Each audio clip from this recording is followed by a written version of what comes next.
that our viewers need to take into consideration. Number one, what is Hamas's strategy right now? Their strategy is to maintain their military capabilities inside Gaza, to maintain some kind of a security presence, probably after rebranding. They might establish a new militia or a new security force, call it another name, and then say, oh, this is not Azzeddin al-Qassam, this is the new Palestinian police force. Hamas is ready to, is prepared to allow a technocratic government of so-called independence into Gaza, but that does not mean Hamas is willing to relinquish security control over Gaza.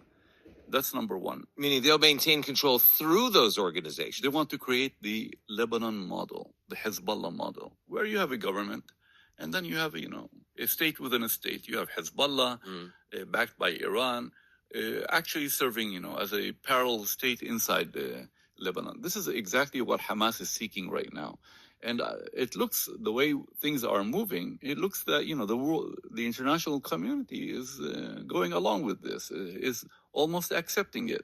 No one is calling out Hamas security forces that are deployed throughout the West Bank, throughout the Gaza Strip, and that are rounding up people, executing them, and torturing them publicly.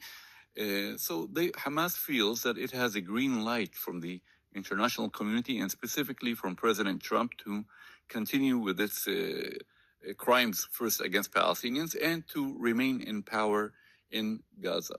Now, listen very carefully again to what Hamas is saying. Hamas is saying, we will hand over our weapons only to a Palestinian party, or after a Palestinian state is established. Now, which Palestinian party are they going to hand it over to? Is Hamas going to hand its weapons over to the Palestinian Authority, over the dead bodies of the Palestinian Authority? Hamas, if it's going to hand over any weapons to any Palestinian group, it will be to Islamic Jihad or the Popular Resistance factions, or one of these terrorist groups inside Gaza. So this is a point that we need to also look at. The other point I wanted to mention was the involvement of Qatar and Turkey. We see that so far, and I hope I'm wrong, but they seem to be leading the effort to stabilize Gaza or reconstruct Gaza. In the first days after the ceasefire, we saw bulldozers with Qatari flags inside Gaza. We